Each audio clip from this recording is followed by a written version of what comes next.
This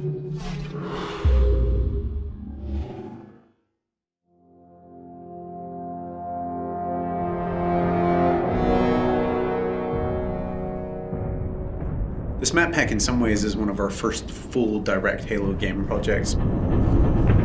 We started thinking about what do we want to do for map packs, when do we want to do them. We definitely wanted to pay full service to the universe created in Reach. One big consideration when we were working was how do we fit this to the fiction?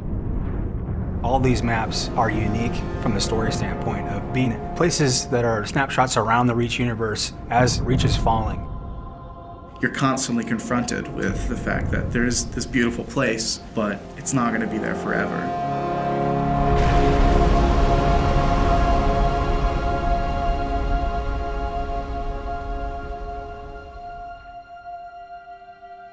Coming up with the sort of spectrum for a map pack is a really straightforward business and at a very high level. You just say, what do we already have and what do we need to kind of flesh things out?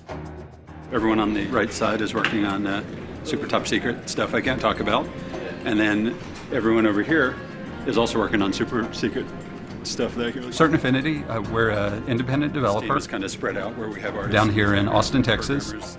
In little pods. We're about 50 people now. That team has a lot of experience with the engine, a lot of experience with Halo.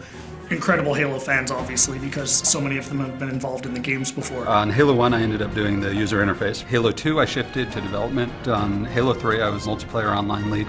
So right from the get-go, we worked really closely with the publishing team at 343 to identify maps that would make sense in the context of Reach. Example of the overgrown stuff that we were talking about.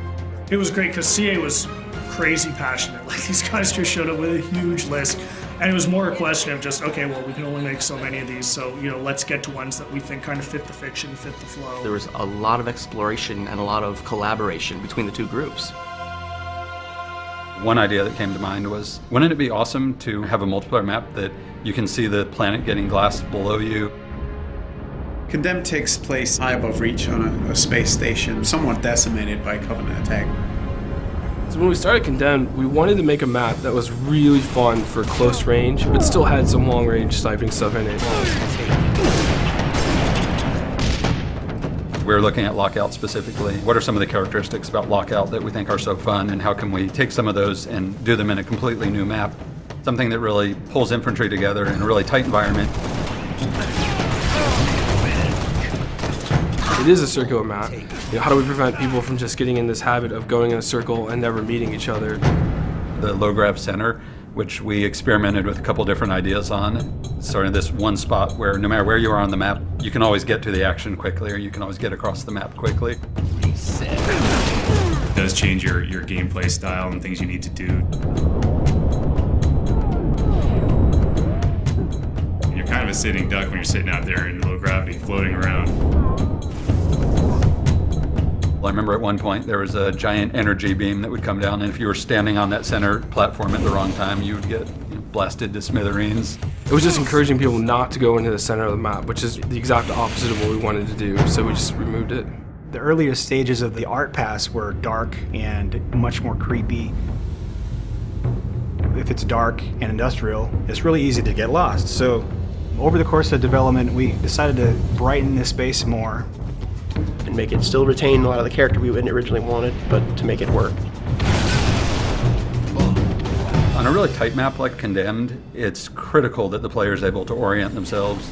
It actually came down to a lot of art coming in and helping us out and doing color-coded rooms. In the comm room, there's actually a big hologram establishing where it's been damaged and that it had been abandoned. Thinking about it like a facility that you would be in, what kind of signage would be around that would help you navigate an airport or a hospital or a military base.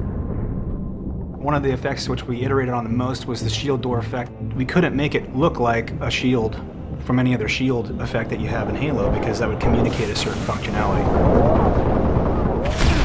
We had to design a new one, and we went through probably 4 or 5 different iterations.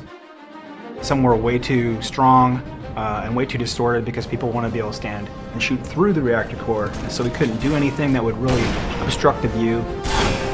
I think it's going to be really fun when people play it the first time and they think they can go their old camping routines with the shield door and they just get a sticky grenade right in their face and they're going to drop it.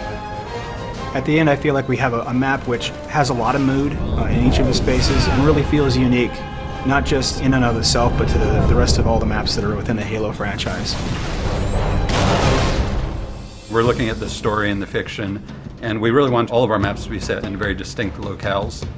Islands is a military training preserve where certainly Spartans did some training. You have the guard tower in the middle, judging the war games. The Pelican crash landed that had a bunch of Spartan 2s on it. Covenant coming in and glassing the entire planet. The lighting for Highlands was really based around the idea of a forest fire. The closest thing we could come up with to glassing, nearby glassing. In some of the original concepts that we did, we were really going for more of an abandoned training facility. We had vines growing up, the buildings, and lots of overgrown foliage. Originally, the waterfall, which comes down through the middle of the map, flowed over and actually kind of hid the gully where the ghost is in there. While it's very interesting to do that kind of work, it doesn't really line up with the Halo aesthetic. Sometimes it's really good to just go back to a really simple shape and just get players meeting as fast as possible. From the ground up, we wanted to make a giant expanse with bases in it and vehicles in it. What's the flow of the vehicles going to be? How are they going to move across the map? And then how, on top of that, are the infantry going to move? We made it big because we wanted it to be very vehicle focused. One of the reasons I think it works well as objective is you have so many different options to how to get from point A to point B.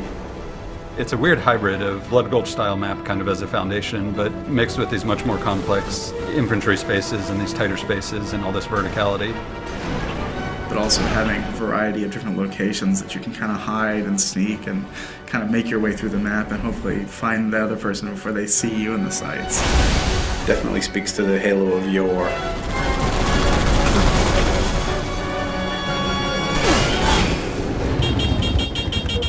The new expanded firefight support meant that we definitely wanted to put in another firefight map. Unearthed is a really dusty, dry, arid environment. Reach is an industrial world, and its main purpose is a kind of military-industrial outpost at the far reaches of human space. It's quiet. You can see the tire tracks on the ground where there's been human activity, but it's gone. It's a ghost town. It's a ghost world. So you're seeing this huge open-cast mining facility with these kind of step plateaus where the minerals are being extracted from the ground. The complex itself is built right next to a meteor impact, so it made unearthing the titanium really easy. Set, start. Creating a firefight map is a very different experience. We have to account for all these different types of AI of all different sizes, of all different movement types. Phantoms come in and supply the enemies to the outer perimeter. Hunters are almost 2 times the size of a player. When you go to put a door in, can this giant hunter fit through it? We really wanted to make a map that would allow people to jetpack from multiple levels. We wanted people to be able to armor lock in hallways and block the AI, get them to have to move and do different things. We cater to a wide variety of playstyles. If you want to do close quarters combat, there's opportunity for that in there. If you want to just get in a vehicle and run havoc and run over, 40, 50, 60 grunts, then you can. They want more vehicle combat in firefight because that just adds a different dynamic than just being a Spartan on foot. There's an inherent oval racetrack, and we have warthogs. So you put 2 and 2 together, you can run laps through the map. So there's literally through the main structure, and then under the bridge, and then back around. You can load up with your buddies, get a rocket launcher, rod, and shotgun, and then run laps and just rack them up. Just mauling through tons of Covenant. It adds this kind of exclamation point on the excitement, fun that is firefight. I hope that when players first play Unearthed, that they take a look around and just feel inspired and in awe of the grand scale of things, because it's a huge map.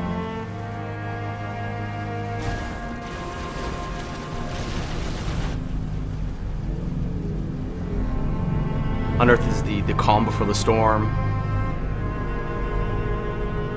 Highlands is the storm itself, with all the Covenant ships and the glassing that's happening right there on your doorstep.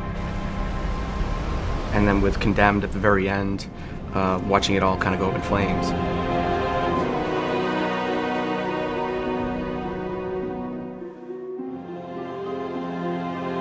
This is really something being created by 343 and CA, and just being created by a bunch of diehard Halo fans. This is our core business. This is all we're doing from now on is Halo games and Halo support and Halo maps. We have resources, we have people, and we're going to throw those people and those resources and that talent and that effort to the Halo franchise, and it's a huge responsibility. And people should understand that we understand that and we respect that, and we're going to do everything that we can. The community is huge for us in helping us shape what it is that we do next. The more vocal the community is, the more they tell us what they like, the more we can make sure that we try to give them that experience.